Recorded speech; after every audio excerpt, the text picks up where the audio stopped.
B J ಪಿಯವರಿಗೆ ಒಂದು ಬುದ್ಧಿವಾದ ಹೇಳಲಿಕ್ಕೆ ಇಷ್ಟಪಡ್ತೀನಿ. ಅಟ್ಲೀಸ್ಟ್ ಗೌರವದಿಂದ ಅವ್ರಿಗೆ ಗೌರವ ಕೊಟ್ಟು, ಯಾಕೆಂದರೆ ಅದೊಂದು ನ್ಯಾಷನಲ್ ಪಾರ್ಟಿ. ಅವರು ಈ ರಾಜ್ಯದ ಬರ ಅಧ್ಯಯನ ಮಾಡಿದ್ರಲ್ಲ, ಎಲ್ಲಿಟ್ರಂತೆ? ಕಸದ ಬುಟ್ಟಿಗೆ ಹಾಕಿದ್ರಂತ. ಯಾಕೆ ಅವರಿಗೆ ಗೊತ್ತಾಗಲ್ಲ? ಅದರಲ್ಲೂ ರಾಜಕಾರಣ ಮಾಡಿದ್ರಲ್ಲ. ರಾಜ್ಯದಿಂದ 4 ಲಕ್ಷ ಕೋಟಿ ಹೋಗುತ್ತೆ ರಾಜ್ಯ ಕೇಂದ್ರಕ್ಕೆ, ನಮಗೆ ಕಮ್ಮಿ ಪಾಲು ಬರುತ್ತೆ.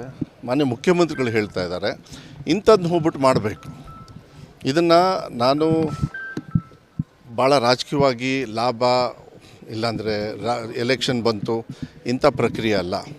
ನಾವು ಚುನಾವಣೆ ಪೂರ್ವಕವಾಗೂ ಕೂಡ ಮಾನ್ಯ ಮುಖ್ಯಮಂತ್ರಿಗಳು ಇದ್ರ ಬಗ್ಗೆ ಅದನ್ನು ವಿರೋಧ ವ್ಯಕ್ತಪಡಿಸಿದರು. ಯಾವಾಗ ಅದನ್ನ ತೆಗಿಬೇಕು ಅಂತ. ಇಲ್ಲ, ತಪ್ಪು ಎಲ್ಲೆಲ್ಲ ಅವರವರು ಒಂದು ಧರ್ಮ ಇರ್ತದೆ, ಪದ್ಧತಿ ಇರುತ್ತೆ, ಅದಕ್ಕೆ ಗೌರವ ಕೊಡು.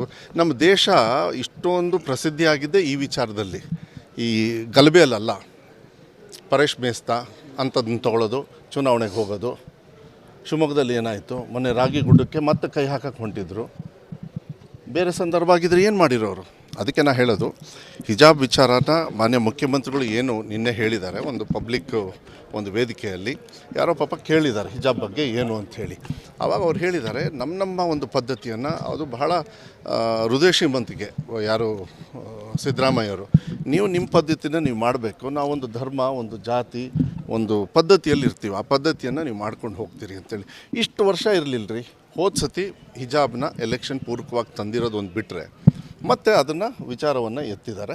ನಾನು ನೋಡ್ತೀನಿ, ಅದನ್ನು ನೋಡಿಬಿಟ್ಟು ಅಧಿಕಾರಿಯವ್ರ ಜೊತೆಗೆ ಮಾತಾಡ್ತೀನಿ ಅಂತ ಹೇಳಿದ್ದಾರೆ. ಈಗ ಅಧಿಕಾರಿಯವರು ಏನು ತೀರ್ಮಾನ ತೊಗೊಳ್ತಾರೆ? ಯಾಕೆಂದರೆ ಇದು ಕೋರ್ಟಲ್ಲೂ ಕೂಡ ಇದ್ದಾವೆ, ಕೋರ್ಟ್ ವಿಚಾರಗಳೂ ಇರ್ತವೆ, ಸೂಕ್ಷ್ಮತೆ ಇರ್ತದೆ.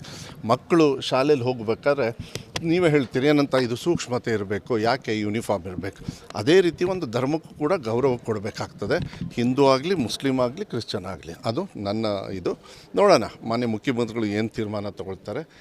ಲಾ ಡಿಪಾರ್ಟ್ಮೆಂಟು ಕೂಡ ಅವರು ಮೋಸ್ಟ್ಲಿ ಒಂದು ಕಲೆಕ್ಟಿವ್ ಡಿಸಿಷನ್ಸ್ ತೊಗೊಳ್ಬೋದು.